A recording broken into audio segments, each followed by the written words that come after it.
Thank you. If we can quickly re-welcome Megan with a huge round of applause. Thank you. Okay, I'm going to use this, and I got this. No feedback. Wonderful. Well, I am Megan, and I am so excited to be here today to talk to you about leadership. And as I was preparing this, I was wondering, have any of you ever been working in open source and just thought to yourself, oh my gosh, I wish someone would just lead, just point us in the right direction, or just can you get us all working better together? Does that sound familiar at all? Yeah? I know I have felt that way too, and it can be really frustrating. But what if you could be the leader you need in open source? Well, today I'm going to tell you how you can start doing that. But first, I do want to thank you for being here. Excuse me.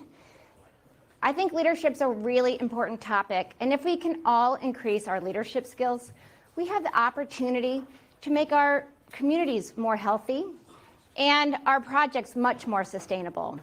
So I'm going to use this time to talk about what leadership is and go into a few tips of how to strengthen your skills and tell you some techniques that you can use starting today. And so, does that sound good to you? All right. Do you have a request to hold the microphone close to your mouth? Oh, sure. Absolutely. Okay, good. So then why don't we start with a story? This is an open source leadership story that I ran across while working with a project that wanted to improve their contributor experience. And what we did is we interviewed a lot of contributors to understand how we could make it better for them. And one story in particular stood out for me. And it was a contributor who really wanted to make their first contribution. And they looked in the forums, and they looked in the issues, and they looked around all the different communication channels, and they felt really intimidated. And they felt that people were talking in ways that made it a little scary to step in and ask for help. And they waited an entire year before they finally made their first contribution. And what they ended up doing was reaching out to a mentor and asking someone, would you please help me? And that person took the time and walked them through the steps so that they could finally make their first contribution. And fortunately, this person had a learning mindset. And they learned the process and they practiced again and again. And now today, this person is one of the top contributors of their project, which is really amazing. But it's also really unfortunate. It makes me wonder, how many contributions did we miss because this person was intimidated by the way people were interacting in the communication channels of this project? And the answer is actually about 400 commits a year. And then I wonder about how many people didn't persevere like this person did and walked away from the project and never even made a contribution.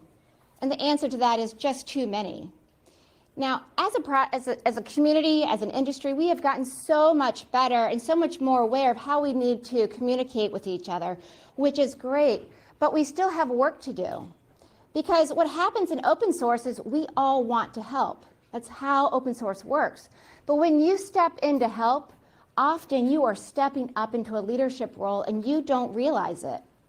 And let's face it, is anyone getting training in open source, especially in soft skills? No, probably not. And so that's one of the reasons why I like to give this talk, just to start raising awareness on the topic of leadership. So I think that we have a lot that we can be doing together and to learn these leadership skills. So I want to unpack this a little bit for us. So the first question is, who were leaders in this story? Anyone? That's okay, I'm going to tell you. So the people in the forums, especially people moderating, they're leaders. They didn't realize it, they're just stepping in to help. There are people in the issues that are reviewing them, they are also leaders. The mentor who stepped up and helped this person is a leader. And actually the individual contributor is a leader too, or at least displaying leadership traits.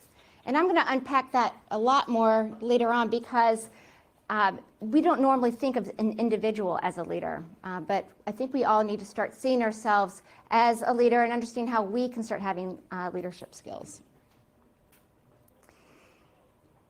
And what is leadership? There's actually no one definition, but they're all generally about the same. This happens to be my favorite from a leadership expert by the name of Kevin Cruz, and it's leadership is a process of social influence which maximizes the efforts of others towards the achievement of a goal. And what is so important about this, it's about influence. It's about influencing others. You can't make someone do something, especially in open source. It is all about influence. And it is also about bringing people together and interacting with them to achieve a common goal. And sometimes, to understand what something is, it's easy to define what it is not. So leadership is not a title or a role, right? Anyone can lead from any position. And it's not a personality type. You don't have to be some extrovert. There are lots of great leaders that are introverts too. And it is not management. It is not about people getting jobs done on time, on budget. It is also very much not about power. It is about influence. And there are three types of leadership. And the first one is leading organizations. So the most common one might be the CEO leading a company. In open source, that might be someone like an executive director who's running a nonprofit. It could even be the BDFL that's running the entire project and the entire community. Another type is leading others. So that might be a product manager in a company that's working with all kinds of functions to get a product out the door and promoted. In open source, that might be that mentor that's helping people learn how to contribute. And then the last one is leading yourself. And this is very much what that contributor was. He was showing a leadership type of leading himself, and that means that you know how to manage your emotions and be able to control and shift them as needed so that you can have a productive outcome by working with someone else. And the reality is you can't lead others until you can lead yourself. Because as you take on more and more responsibility and more people are looking to you for direction, you have a lot of stress to manage. And you need to be able to control those emotions so that you can make everyone feel calm and confident so they follow you down the right path to achieve something together. So what do leaders do? Well, research from Harvard Business Review shows that leaders do several things as they're working with groups. They shape a vision. They translate that vision to a clear strategy. They bring teams together and reward them and motivate them. And they also focus on measurable results. So there is a clear outcome they're all working towards. They foster innovation and learning, and they are leading themselves while they do all of this. And this is exactly what that individual contributor did, actually. This person had a vision to make a contribution, and he had a new strategy. Instead of just watching and waiting, he actually asked for help from a mentor. He recruited that mentor. They became a team, and together they wanted to achieve that one goal, that one commit. And of course, he did foster innovation and learning, got really good at the process, really good at understanding the project. That's how he became a top contributor. And the whole time, he led himself through that whole journey so that he could achieve that. So while leaders do what they do, what kind of skills do they have to use? Does anyone know? You want to call out a leadership skill? Communication. Communication's a good one. Any others? Negotiation. Yeah, negotiation's a great one too. Well, research shows that there's a lot. Why are you laughing? Because there's so many? Well, what's interesting about this is you inspire and motivate others, you display integrity and honesty, communicate, collaborate. And when you look at this, what you realize is that whether you are running a company or you are working in open source, to lead means you're not really relying on those technical skills that you have and all those amazing cognitive abilities. You're actually relying on soft skills. And research shows that, there are all the soft skills. Research is showing that 2/3 of leadership is actually reliant on emotional intelligence. And that's something we don't talk about very much in open source. Actually, we don't talk about it much in the world at all, which is a bigger problem. But, you know, if you think about it, we talk a lot more about our cognitive abilities, how smart we are. And we are really smart. We solve incredibly hard problems. But we need to start embracing emotional intelligence in our work because it's clearly the key to being good leaders in open source. So I want to take some time to explore what emotional intelligence is because we should really want this. It makes us better at our work as contributors. Dan Goleman, who literally wrote the book on emotional intelligence, like it's called Emotional Intelligence, he said that the difference between good and great, it's like 90% of good to great, is based on having emotional intelligence skills. And what that means is that if these two people in front of me had the same cognitive abilities, but this person on this side has more emotional intelligence, they're going to be able to be a stronger or a top performer, stronger contributor in the community. And primarily that's because they will have the ability to set a vision with others and influence others to work towards a goal, and you can make a much bigger impact as a group than you can by yourself. So what is emotional intelligence? Well, simply put, it's really learning how to manage your own emotions, getting really in tune with yourself, and also understanding how to attune with others and influencing their emotions and motivating them so that you will work together towards that common goal. And Dan Goleman broke it down into 5 pillars. And of course, we do not have time to unpack all of these, but you should know that self-awareness, self-regulation, and motivation are all about managing your own emotions. And empathy and social skills, these are about controlling your emotions and then being able to influence the emotions of others. We're just going to focus on self-awareness and self-regulation. They're two sides of the same coin, and actually, when you strengthen these 2 pillars, you create a strong foundation and strengthen the other pillars at the same time. So let's dive in just a little bit into what this is. Self-awareness. So self-awareness is just really being in tune with yourself. In any given moment, knowing how you feel, knowing how your emotions can affect others. And the other side is self-regulation. That's being able to control those emotions, being able to shift them so that you can have a more productive outcome while working with others. So in the example of the story earlier, the contributor was stuck with fear, and he knew he was stuck. And so he shifted his emotion so that he could be more proactive. And then he reached out to someone and shared his request and his need and his vision and motivated them to help him. And that person donated time that they didn't have to do. So that's self-awareness and self-regulation. Now let me ask, how many of you think you have strong self-awareness? Raise your hand. Yeah? All right. Well, you are right in line with the research. This is a problem. It's not an us problem, it's a humanity problem. And research found that 36% of people are able to identify their emotions. And, well, that is just kind of shocking, but it's okay because we can work on this together. And we want to because, you know, when you're born with cognitive skills, they're only going to grow so much, right? And at where we are in like our open source careers, we might be learning more from each other, but it's really going to be diminishing returns at some point. And if we really want to go the next mile, we're going to want to lean into that emotional intelligence, and becoming more self-aware, being able to self-regulate is the place to start.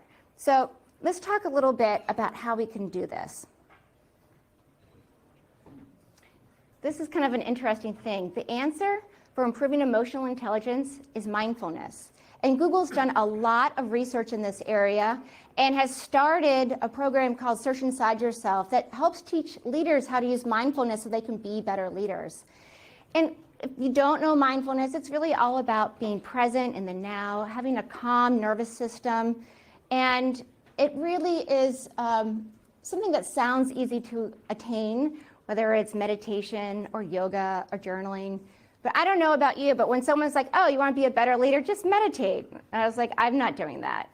Like, it's just not something that you naturally do. It's a practice you have to build. And with any kind of change, you have to know why. And for me, I needed to know why I needed to meditate, how it was making me a better leader, how it was changing something in my brain so that I was doing something that I wasn't doing before. And I got my why from Dan Siegel, and he is a interpersonal neurobiologist, a psychiatrist with this specialty. And he has this great way of illustrating how mindfulness helps the brain. Now, if I switch to this mic, you can't hear me, can you? That doesn't work? It does work? All right. If I put this down, is this going to get loud and annoying? Okay. I'm going to try to demonstrate. For those like the first 3 rows that can see me, the rest of you can look at the screen. And it's a very simple demonstration of how the brain works. But simply put, you have the spinal cord here going up into the brain stem. And then you have your downstairs brain, as he calls it. It's your limbic system. It's all of your emotions of fight, flight, freeze. And then the 4 fingers are your cortex and your prefrontal cortex. That's your upstairs brain. This is your logic, your reasoning. And what you want is to have an integrated brain where the upstairs brain is working with the downstairs brain. Because all day long, you are getting stressors. And they are coming up the spinal cord into the brain. And your body's going, oh my gosh, oh my gosh. And then the upstairs brain is saying, it's okay. We've been here before. We know what to do. We can stay calm. And when you have this integrated brain, what you get here in the prefrontal cortex is emotional intelligence. This is where you get your awareness. This is where you get your self-regulation, your empathy. Everything happens here because of this connection. But you're going all day long and you're getting stressors. And this connection is not a very strong connection, unfortunately. And eventually you get that one email or that pull request or that tweet and you lose it and you flip your lid. And that is how he describes what is happening to your brain all day long. And it can take a good 20 minutes for that to come back down so that you can re-engage and have the capacity of emotional intelligence again. And so that helped me really understand why mindfulness is important, because it starts to really strengthen the bonds and helps you keep that upstairs, downstairs brain together while you're dealing with stressful situations. And you especially need that in open source, because the environment in which we work in is more apt to make you flip your lid. And that's because we're using asynchronous communications. And what social neuroscience has found is that we are wired, our brains are wired for face-to-face communication, not asynchronous. We are constantly looking for social cues and body language to help us regulate how we interact with each other. And when we don't have that and we're working in asynchronous communication like GitHub and Slack and Twitter, we are at a disadvantage. And yes, we have emoticons, but it doesn't close the gap to what our brain needs. And so research found that there's a couple things that happen when we're working in asynchronous communication that you really need just to be aware of. And the first one is that when we don't have eye contact, we have less empathy for the person we're working with. And also, we have this weird thing that we do where we project a tone or a voice on someone's tweet or email or whatever the communication channel is, and 9 out of 10 times it's more negative than what they intended. So we are really setting ourselves up to flip our lids way more than we should. And so this is happening all the time, and if we could practice on staying calm, using mindfulness techniques to be more present as we're communicating, more aware of what we're dealing with as we're communicating, we will be in a much better situation. Because when we don't, what happens is we are all just communicating with our pure emotions. We have flipped our lids. And when it starts to get really bad, like in Twitter, when we are just really arguing our point, suddenly our brain just flips a switch and we are fighting for survival, because being right suddenly becomes a form of survival. And that's when you see flame wars. And we all know those are terrible, and we do not need to go there. We just stay a little bit more present with our online communications. So mindfulness obviously is something that can just help set the brain. It's a practice that we can use to have more resilience in our brain, but it is truly not enough. You need strategies. You need strategies that you can use in the moment when you need to reset, when you start seeing things getting a little heated, or you start getting that message that really kind of makes you a little unhappy. And so some ways that you can reset are count to 10. Just count to 10 and give yourself some space. You can also take some deep breaths, and there's more science coming out exactly how breathing helps calm the limbic system. You can take a walk. Maybe you need more than a breath. Maybe you have to go for a walk around the block before you sit down and decide how you want to communicate. And my favorite is sip hot tea. There's a great practice of taking hot tea and trying not to burn yourself. You suddenly become very present when you don't want to burn yourself. It's amazing. It's a great little hack. So you want to reset yourself, but you also need strategies so that you respond. You respond logically. You respond with the intent for a productive interaction. You don't want to be reacting just from your limbic system, purely from emotion. And there's a lot of techniques that you can do to improve the way we communicate to each other. One that I like is yes and. I think you probably have heard this in improv, that you build off of each other. You don't have to agree. Someone might give a proposal and you don't really agree with it. You could just say, yes, and I also think we should consider this, right? You're not going right at them, and you're not starting that whole I need to be right issue. The other approach that I like is a design approach of I like, I wish, I wonder. So if someone has a proposal or someone has submitted something for review, you can say, I like this, but I wish you would also consider that, and I wonder if we could explore this as we talk about this topic, right? And it just helps frame it in a more constructive way. I also encourage people to explore nonviolent communication. That's a lot to unpack, but there's some great communication techniques that you can use. And I also encourage you to use active listening skills. I use this all the time. It's a great opportunity to repeat what someone just said. So I'll say, oh, what I hear you saying is, and it gives that person a chance to hear what I've understood and correct it so that we can have a shared understanding as we go on and keep discussing. Also, the last one is, when things start getting tough in online communication, it's up to you to know when it's just time to go back to that face-to-face communication. It's up to you to call someone, go on video, and just pull it out of the online communication, because sometimes our brain just really does need all the social cues. So that was a lot. That's a lot to learn about a whole new way of managing yourself and managing others while working in open source. So I just want to do a quick recap that leadership, you can lead from any position. And every time you're trying to help in open source, you are stepping into a leadership role. Just no one's told you that. And remember that you can't lead others until you can lead yourself. So you really need to work on that self-awareness, self-management. And also, you can strengthen self-awareness, regulation, all those emotional intelligence skills by starting a mindfulness practice, because it's going to change the way your brain functions and make it much more resilient as we're working online in this asynchronous communication. And again, you want to learn what these strategies are to reset and to make sure you're responding and not reacting. And I hope you do, because we have a huge opportunity. Remember, you have new community members joining you, and they're looking to you. They're looking for cues of how safe it is in your community or how they should behave. And you have the opportunity to choose how you're going to interact. And it might make the difference of scaring them away or inspiring them to be your next top contributor. So I hope you choose to lead and be the leader that we all need. So thank you very much.